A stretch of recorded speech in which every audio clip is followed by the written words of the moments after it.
Hi friends, எல்லோரும் எப்படி இருக்கிறீங்க? மறுபடியும் ஜனநாயகனா அப்படின்னு நினைக்காதீங்க. ஏன்னா எங்களுக்கு படம் ரொம்ப பிடிச்சி போச்சுங்க. அதனால் 2வது தடவையும் போவோம். அதுவும் என் பையன்லாம் விஜயோட தீவிர ரசிகர்னு பார்த்துக்கோங்க.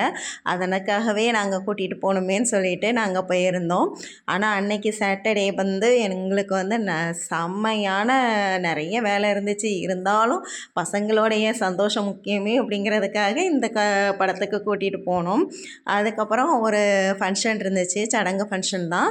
அங்கே போய் நல்லா எங்கள் பக்கத்து வீட்டில் உள்ள பொண்ணு தான். அதுவும் நான் வந்து கிளாஸுக்கு போய் ஹிந்தி கிளாஸுக்கு போனதுக்கு காரணமே இவ தான்.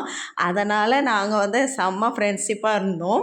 அதுக்கப்புறம் பார்த்திங்கன்னா அங்கே நைட்டு இட்லி, வடை, சட்னி எல்லாம் சாப்பிட்டுட்டு அதுக்கப்புறம் நாங்கள் வந்து புதிமுத்தருக்கு கிளம்பி வந்தாச்சு. அங்கே வந்து நம்மளுக்கு வேலை வைக்காமல் மட்டும் இருக்கவே மாட்டாங்கங்க. அதாங்க கல்யாண சேரியை வந்து அயர்ன் பண்ணிக்கிட்டு இருந்தேன். நல்லா குளிச்சுட்டு வந்து அயர்ன் பண்ணதுனாலே என்னன்னு தெரியல, வேர்த்து வேர்த்து ஊற்றிக்கிட்டே கிடந்துச்சு. என்னுடைய டிரான்ஸ்லேஷனை பார்க்குறீங்களா? பாருங்கள் எப்படி இருக்குன்னு. நல்லா இருக்கா? நான் தான் போட்டுக்கிட்டேன். எனக்கு ஏன்லாம் வேறு யாரும் போட்டு விட மாட்டாங்கங்க. எங்களுக்கு நாங்களே மேக்கப் தான், செல்ஃப் மேக்கப் தான்.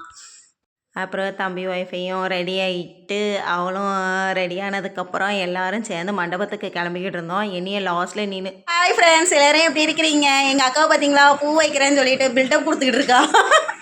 வீட்டை பூட்டிட்டு வான்னு சொல்லிவிட்டாங்க. அதனால் நான் லேட்டாக தான் போனேன்.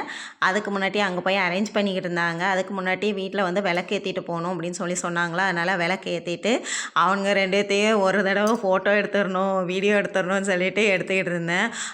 ஏன்னா என் தம்பி பிடிக்கிறதுலாம் ரேரு. அங்கே போனதுக்கப்புறம் பிடிக்கவே முடியலை. அதான் அதுக்கப்புறம் எல்லோரும் வீட்லேயே இட்லி சாப்பிட்டுக்கிட்டு இருந்தோமா, அதையும் எடுத்து விடுவோம் அப்படின்னு சொல்லிட்டு என் பையனை எடுத்தால் என் பையன் அடிக்க வந்துட்டான்.